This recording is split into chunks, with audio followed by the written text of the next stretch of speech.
Good morning. How are you today? I'm pretty good. It's a nice day out. I don't think I'll climb any mountains today. I don't have the time. I have a lot of work to do. A long time ago, senior partner who had clerked for Justice Jackson, he and I worked together a great deal. And we talked about what kind of advocacy was effective.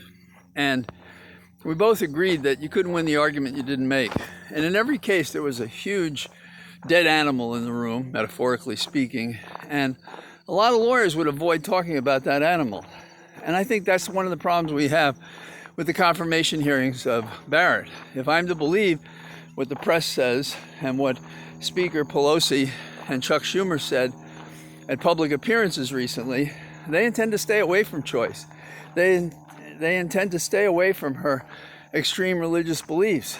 I think when 75% of America supports choice, when 63% think the next president should be appointing this justice, and when millions gave money to Joe Biden because they were concerned about who would go on the court, I think if you were to ask them, they'd tell you it's because they were especially concerned about Roe v. Wade. Because Roe v. Wade is the right of a woman to be let alone in her body, independent even of her husband, of anyone, because she has to live with those choices.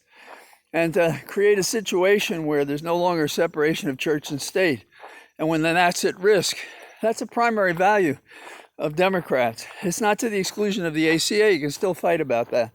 But to exclude it from the discussion is just wrong as a matter of politics, wrong as a matter of tradition, wrong as a matter of representation, and wrong for the election. The second issue, of course, is our president cheated on his taxes. But it also tells us he's probably not the billionaire he says. He's not the business genius that he says. And it's a further piece of evidence that he's not the man he represents, that he is the con man we believe him to be. And so in the debate on Tuesday, I expect Joe Biden to take advantage of this, and I think Chris Wallace will too.